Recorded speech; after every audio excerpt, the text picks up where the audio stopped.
Prince Edward has left Buckingham Palace, and no one knows the full story yet. Questions are swirling. Did King Charles do something so bad that Edward finally had enough? Known for being the calm and steady one in the royal family, Edward now seems to be done with the constraints of royal rules and the drama that often accompanies family life. This sudden move raises the possibility of a bigger royal rift that no one saw coming. Could this be the start of something that will truly shake the monarchy? Join us to explore what Edward's departure really means and why it could have far-reaching consequences. Quiet yet bold, Edward's actions seem to signal a story of unexpected decisions and quiet rebellion. Edward's story has always been different from his royal counterparts. Born in 1964, he grew up within the same elite royal bubble as his siblings, but his personality and approach have set him apart. While his brother Charles, the future king, has always been focused on duty, tradition, and preparing for the throne, and Andrew has often made headlines for scandalous reasons, Edward has carved his own path. He's never been the type to seek the spotlight or grab headlines like some of his family members. However, he's also far from the typical, rule-abiding royal. Instead, Edward exists somewhere in between, an outlier of sorts in the royal lineup, forging a path that's uniquely his own. And yet, there's one decision he made, a choice so unconventional and quietly defiant, that it would go on to redefine not just his life, but the perception of what it means to be royal. What was it? Well, that's where things get interesting. Unlike his brothers, he didn't seem interested in the typical royal expectations. He was never chasing the spotlight, nor was he trying to be the family's golden child. Instead, he seemed more focused on figuring out what made him happy, even if it didn't quite fit the royal mold. He dabbled in academics, theatre, and even television production, paths that might seem totally normal for most people but felt downright unconventional for a royal. That's what makes him so interesting. Edward didn't just follow the script handed to him, he wrote his own, even if it didn't always make sense to everyone else. Yep, Edward got into the arts and even worked backstage on musicals like The Phantom of the Opera. Imagine a royal setting up props and working behind the scenes. That's not exactly what people picture when they think of the monarchy. And honestly, you've got to give him credit for following his passion instead of just doing what everyone else expected. But let's be real, the royal family was side-eyeing him hard, probably thinking, what is he doing? Royals don't do that kind of thing. It was bold, a little random, and totally Edward. Then there was his big TV adventure, a bold, old, and ambitious chapter that stood out from the usual royal narrative. He ventured into the world of television production by establishing his own company, Ardent Productions, in the 90s. At first glance, it seemed like a daring and innovative move for a member of the royal family, a breakaway from tradition that showcased his willingness to carve out a unique path. While most royals were content with ceremonial duties, waving to crowds, attending charity events, and unveiling plaques, Edward was out there doing something entirely different. Edward sought to leave his mark in a more creative and unconventional way. Unfortunately, the reality didn't quite live up to the dream. Ardent Productions struggled to find its footing in the highly competitive world of television. The shows it produced were met with lukewarm reception at best, with critics quick to dismiss them as uninspired and lacking the polish needed to stand out.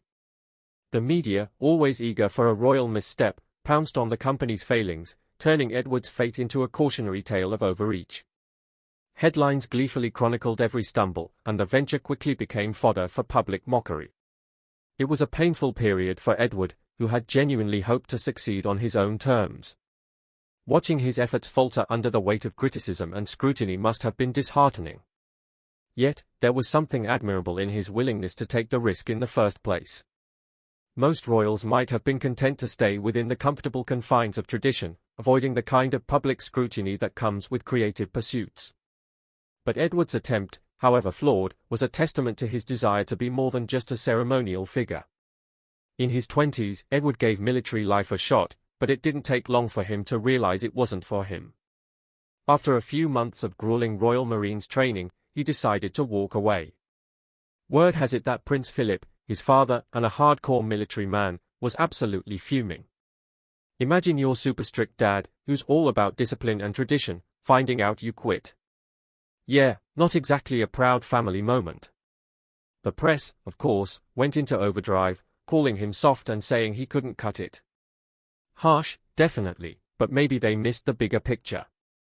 Edward knew early on that military life just wasn't for him, and instead of sticking it out to please everyone else, he made the tough call to leave. It was a bold move, one that showed he'd rather follow his gut than fit into a mold. That decision, as controversial as it was, pretty much set the tone for his life. He plays by his own rules, even if it means disappointing a few people or facing some backlash, and honestly, that's kind of admirable. Fast forward to now, and he's kept a pretty low profile compared to the rest of the royal circus. He's done some good things, like supporting his dad's Duke of Edinburgh's award and helping with charity work. He's been married to Sophie, Countess of Wessex, for ages, and they seem like a solid couple, no scandals, no drama, just doing their thing. But here's the question, is that enough for him, or is he ready to leave the royal grind behind for good? If Edward really is stepping back, maybe it's because he's tired of living in everyone else's shadow. Or perhaps he's looking at Harry and Meghan, thinking, hey, they got out and seem fine, why not me? Who knows? What we do know is that he's always been about finding his own way, even if it's messy or doesn't make sense to anyone else. So, if he's calling it quits, good for him. It's his life after all, and let's face it, no one else can live it for him. Royal life doesn't exactly seem like a walk in the park. It's more like a quiet rebellion, and in the present moment, surprise, surprise, Prince Edward is back in the headlines. Here's the scoop, Buckingham Palace, the grand symbol of royal life, isn't his main hangout anymore. Yes, he's packed his bags, but why? Well, no one really knows for sure, but the rumor mill is working overtime. Some believe it's his quiet way of signaling dissatisfaction with the way things are under King Charles III, while others think he's simply tired of the drama and prefers a peaceful life at Bagshot Park, the countryside estate he shares with Sophie, the Duchess of Edinburgh. Edward and Sophie are known as the calm couple of the royal family. There are no scandals or messy headlines surrounding them, just steady vibes. While some royals seem to thrive on drama, looking at you, Harry and Meghan, Edward and Sophie keep things low-key. This move away from Buckingham Palace isn't some loud, dramatic exit with accusations flying everywhere. Instead, it's a quiet decision, more of a, we're just going to do our own thing now, moment. But make no mistake, even without the drama, it's still a big deal. Royal watchers are losing their minds, trying to figure out what this all means. Here's the thing, though, this isn't the first time a royal has stepped away from palace life. Remember Harry and Meghan? Their exit was more like a full-blown soap opera. Edward's move, however, feels more like a carefully planned, soft launch into a new chapter. He's not flipping tables or giving bombshell interviews. He's just quietly stepping away, like a polite rebel. It's almost as if he's saying, I'm going to do this my way, thanks very much. And then there's Bagshot Park. If Buckingham Palace is all about glitter, gold, and non-stop cameras, Bagshot Park is the total opposite, tucked away in the peaceful countryside. It's where he and Sophie have built their little slice of normal, or at least as normal as it gets when you're royalty. It's not just a house, it's their sanctuary. They've focused on raising their kids and doing royal duties on their own terms. There are no fancy palace staff or endless royal events, just a quieter, simpler life. The move says a lot about who Edward and Sophie are. They are not interested in flashy headlines or breaking royal rules in the most dramatic way possible. They are about steady change, finding a balance between duty and personal happiness. Sure, they are still royals, but maybe they are showing the world there's a different way to do it, one that doesn't involve living under the palace spotlight 24/7. King Charles has his own mission, a big one, to slim down the monarchy. His plan involves fewer royals, less spending, and a more modern, no-frills version of what it means to wear a crown. Could Edward's move be part of this master plan? It's possible. Charles has been pretty clear about his vision for the monarchy, fewer working royals and fewer people living off the royal dime. For someone like Edward, who's always been the kind to do his own thing, this might not even be a bad deal. It's like saying, hey, go focus on your family and hobbies without Buckingham Palace breathing down your neck. But not everyone is on board with Charles's big changes. The whole modern monarchy concept has got people talking, and critics are out here saying that shrinking the royal family too much could have consequences. Doesn't it lose some of its magic, though? What's the point of a monarchy that isn't a little over the top? But then you've got the other side arguing that cutting back is smart, asking who wants to fund a huge royal family in 2024. Edward's low-key exit adds more fuel to this debate. It's like he's quietly walking the line between keeping old traditions alive and moving forward. Here's the thing, he isn't ditching his royal duties completely. Nope, he's just redefining what those duties look like, and honestly, that feels very on-brand for the younger generation of royals. They are all about connecting with people in real ways, not just standing on balconies and waving. Edward's move says you can still be royal without living in the palace spotlight. It's like the monarchy is becoming a little more relatable, a little less untouchable, and stepping away from the palace isn't just about a house swap decision. It's loaded with meaning. Buckingham Palace has been the center of the British monarchy for ages, so leaving it behind isn't just about moving furniture, it's about royals rethinking what their role means today. For Edward, this isn't about turning his back on tradition. It's more like honoring his late parents, Queen Elizabeth II and Prince Philip, by keeping their values alive in his own quiet way.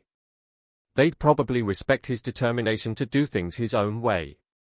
And let's not forget, this move is also about family. He's got 2 kids, Lady Louise Windsor and James, Viscount Severn. They are teenagers now, which means Edward's probably all about giving them as normal a life as possible. Well, as normal as it gets when you're a royal. Moving away from the palace spotlight gives them a better chance to grow up grounded and less caught up in all the royal drama. It's like he's saying being a good dad comes first, and honestly, that's a move more people should applaud. Edward's decision isn't just about making his life easier, though, it's also a reminder that even the most stuck in their ways institutions can change. The monarchy is facing all kinds of challenges, from public skepticism to questions about its place in the modern world. Edward stepping back shows that even royals get it, you've got to adapt to stay relevant. And if that means swapping palace life for countryside calm, so be it. At the end of the day, it's about finding a way to balance tradition with today's reality. That's a lesson a lot of institutions could learn from. Edward's departure is happening at a pretty messy time for the royal family. Let's be honest, their reputation is taking hit after hit, scandals involving Prince Andrew, yikes, and the ongoing fallout from Harry and Meghan's dramatic exit, double yikes.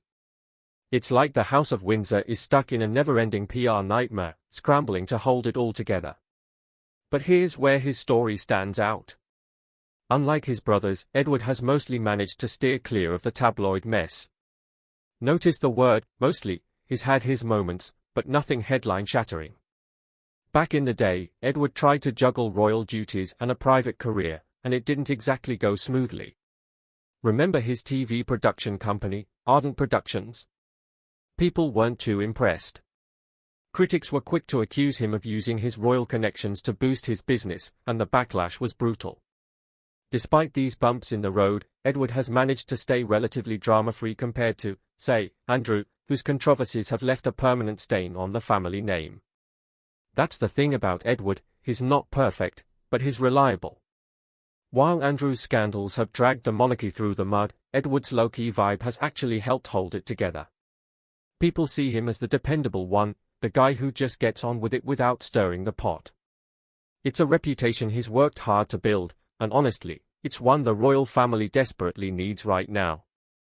The comparison between Edward and Andrew couldn't be more glaring. Andrew's headline-grabbing scandals have done serious damage, while Edward's quiet, steady approach makes him look like the adult in the room. It's as if he figured out how to play the royal game without losing himself in it. Meanwhile, Andrew, well, let's just say he's not winning any popularity contests. But Edward's secret weapon is Sophie, the Duchess of Edinburgh. Their relationship is one of the most solid things about the modern monarchy, no drama, no scandals, just a strong partnership that has stood the test of time. Together, they've built a life that balances public service with private happiness, which is a tough act to pull off when you're living under a royal microscope.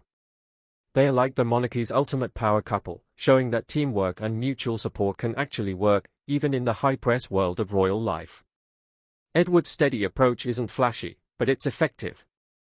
He's not trying to reinvent the monarchy or make a grand statement, he's just quietly doing his part and staying out of trouble. In a time when the royal family is desperately trying to prove it still matters, that kind of stability might just be what saves them.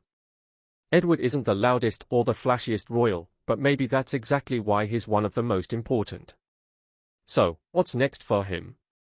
Well, it looks like he's got a lot on his plate, and honestly, he's handling it like a pro. First off, he's all in on charity work, especially with the Duke of Edinburgh's award. This isn't just some side project for him, it's a big deal. His dad, Prince Philip, spent decades building this program, and now Edward is stepping up to keep the legacy alive. It's like he's saying, "I've got this, Dad." And honestly, he's doing a solid job of making it his own thing, not just a copy-paste of what Philip did. But it's not just about work, he's also putting family front and center. His marriage to Sophie is the rock-solid foundation of his life, and their kids, Louise and James, have been kept mostly out of the royal circus, moving away from Buckingham Palace. That's probably the best thing Prince Edward could do for his family. It gives them much-needed privacy and a chance to just, be normal. Well, as normal as a royal family can get. Let's not forget that his approach to family life feels like a nod to how he was raised. His parents, Queen Elizabeth II and Prince Philip, taught him the value of service and community, and you can see those lessons in how he's raising his own children. It's not about the fancy titles or the big ceremonies for Edward, it's about making a real difference. That's a pretty modern take on royal duty, and honestly, it's refreshing to see. But don't think he's just kicking back in the countryside. Nope, he's likely about to take on even more royal responsibility soon. King Charles is all about sharing the workload and making the monarchy more efficient, and Edward's reliability makes him the perfect person for the job. He may not be flashy, but he gets things done, and that's exactly what the family needs right now. Whether it's cutting ribbons, meeting people, or representing the royals at big events, Edward's got the experience to handle it all without breaking a sweat. This mix of tradition and forward-thinking is exactly what the monarchy needs to stay relevant. Edward is finding that sweet spot between honoring the past and embracing the future, and it's working. He's showing that being royal isn't just about the fancy stuff, it's about real work and real connections. If he keeps this up, Edward might just become one of the most important royals of his generation. As we wrap up, here's the question: is Prince Edward's quiet rebellion a step toward modernizing the monarchy, or is it a sign that the royal family is unraveling? Let us know your thoughts below, and don't forget to like and subscribe for more.